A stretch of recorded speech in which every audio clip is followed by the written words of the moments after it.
Go. Okay. So, kumusta ang Jensen? Kumusta ang flight mo? Okay naman, sabi lang. Okay. So, meron kami mga friends dito sa Jensen na mga local artists din. Tapos, syempre, idol ka nila. What can you tell them? Para din, like, they can follow your footsteps or something.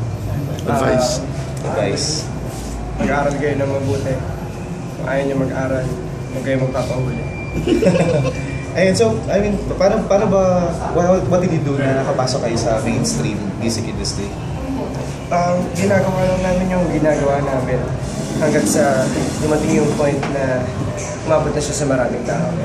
Nagkataon na appreciate nila yung music namin, so doon talagang grateful kami.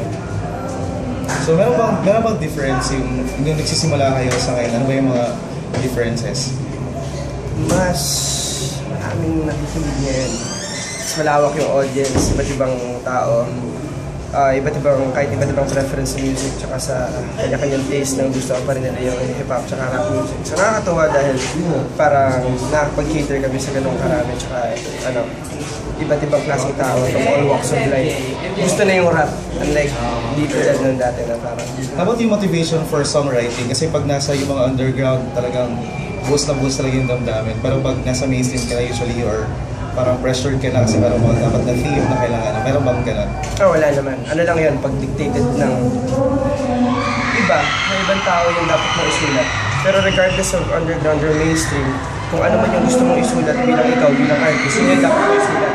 Di mo kailangan pilitin para sa ibang tao yung gusto mong awitin. Kasi yung awitin dapat galing sa puso. Pag hindi galing sa puso, malalaman mararamdaman naman ng audience. Thank you din kasi nandun sa Cebu yung kasama namin na sa Colgate, sa songwriting, kasama siya doon.